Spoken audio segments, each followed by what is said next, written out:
The cross-border Time for Interaction Leader project, an initiative designed to give new perspectives to local teenagers in rural areas, whether of a refugee background or not, is intended to aid the sharing of information and transfer of knowledge between 3 European countries. Lead managing this initiative is the Austrian Zeitkultur Oststeirisches Kernland leader region. Other partners involved in the project are the Swedish West Småland and German Allerfuse Aue leader regions.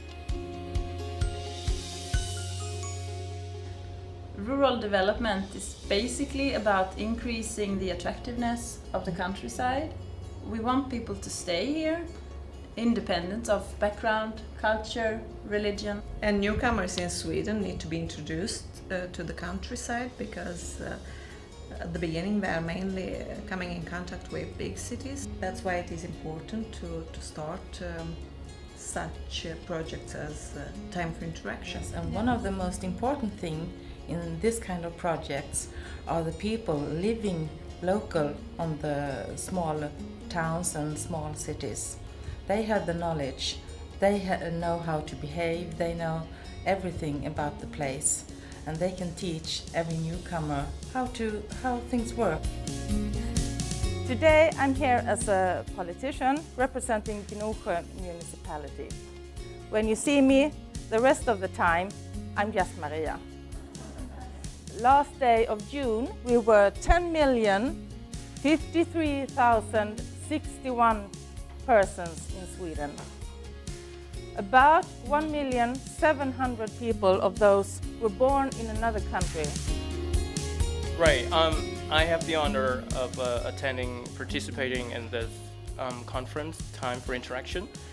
I think it's a very great effort because we actually try to gather people from different disciplines, different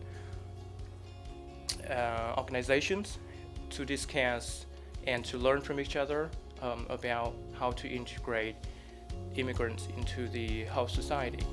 In this project, we illustrate the relationship between the social integration and labor market integration. So these two go hand in hand, and we would like to illustrate it.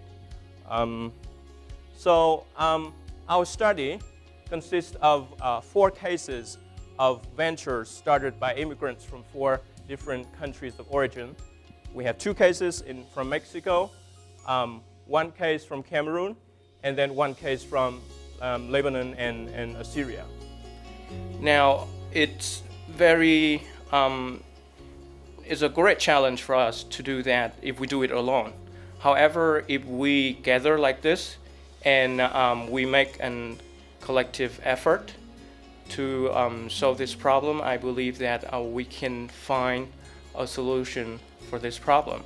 Because when we gather, we learn from each other, we listen to each other, we discuss, and through discussion we would be able to create a new solution collectively. And this is the best thing about Time for Interaction. Time for Interaction creates a space for dialogue among all the stakeholders collaborating to create an arena for integration and inclusion of foreigners in a number of countries. So through this arena, we exchange practices and knowledge about the different policies and that are working for integrating immigrants. They come to a country where they don't have connections. They come to a country that suddenly you are put down, you are really isolated.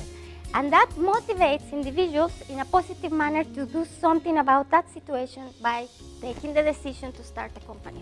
I like very much that I get to meet experts from the academia, but also experts, entrepreneurs, and also associations working with a number of initiatives that have been developed in the recent years.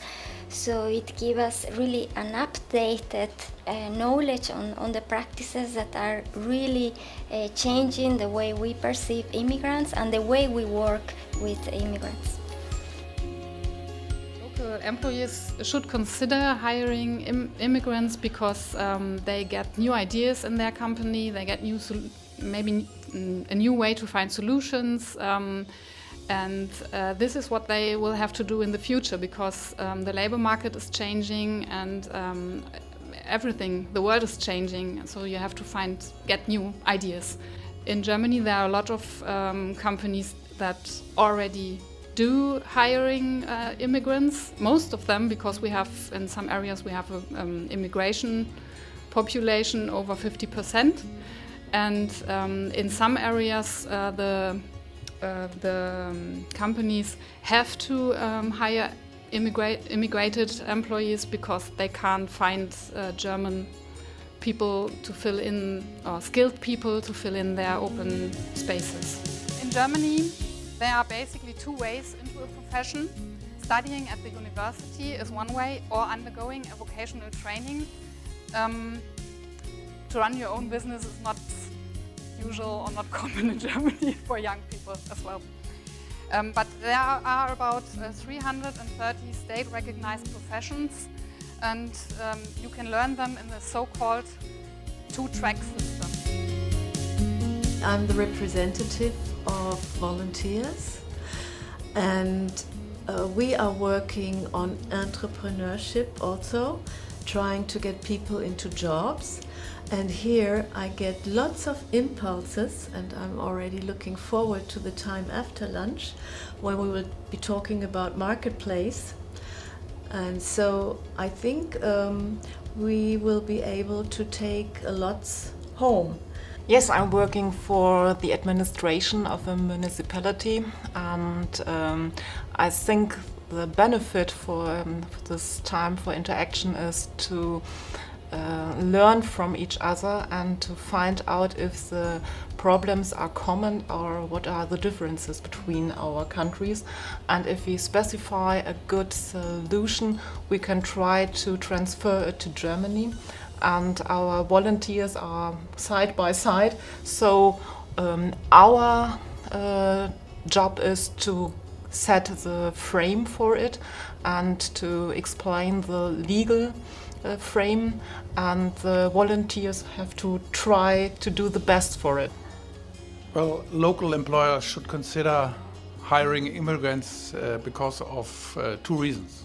The first one is mainly a social one, because being a part of a society, being a part of the local society and to contribute to the society needs to have a job, to work, to support your family. And therefore that is very important to be in the local market and to have a job. And this is a social thing everybody should support. And the second one is that hiring an immigrant can also be good support for your own company.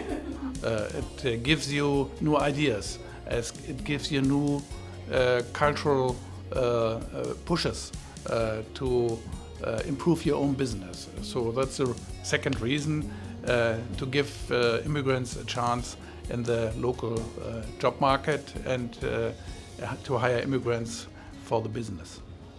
So yes, I'm the transnational project coordinator of Time for Interaction, and we were working on that project since the year 2016, and it has of course its origins in the big refugees inflows in 2015.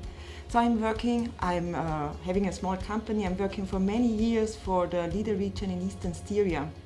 And when this happened in 2015, together with the leader manager, we said we have to do something. We have to cope with this new situation. We have to find new ways to handle that. Because up to that moment, it was not common to have lots of refugees in rural areas of Austria. So as we are having both very strong European convictions, our first idea was, of course, to join forces with European partners, to think together and to find solutions together.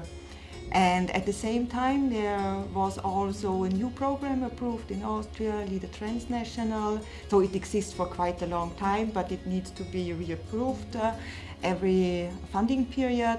And so, yes, we applied for that, we looked for partners, and so it came up, and we are very happy with it because people are motivated to join. We are travel now already in big groups, and we see a lot of informal exchange, and in addition we work on our 3 main topics. So on the professional integration, then on the whole field of creativity and culture, there we're having also working group now, and on the support for the volunteers, because we are all convinced that without volunteers this kind of challenge and also opportunity can not be tackled in an appropriate way. Für die Betriebe wäre es mit Sicherheit ein großer Vorteil, nämlich Flüchtlinge bringen oft große Qualifikationen mit, die bei uns oft gar nicht vorhanden sind. Sei es jetzt in ihren Berufen als Akademiker, aber auch im handwerklichen Beruf bringen sie oft ganz, ganz große Qualifikationen mit.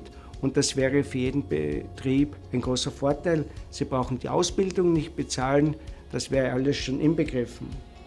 Weiters gibt es auch bei uns große Probleme, dass Betriebe keine Lehrlinge für ihren Betrieb finden. Und hier gibt es auch in Österreich die Möglichkeit, dass Flüchtlinge, die noch nicht 25 Jahre alt sind, einen solchen Lehrberuf ergreifen dürfen.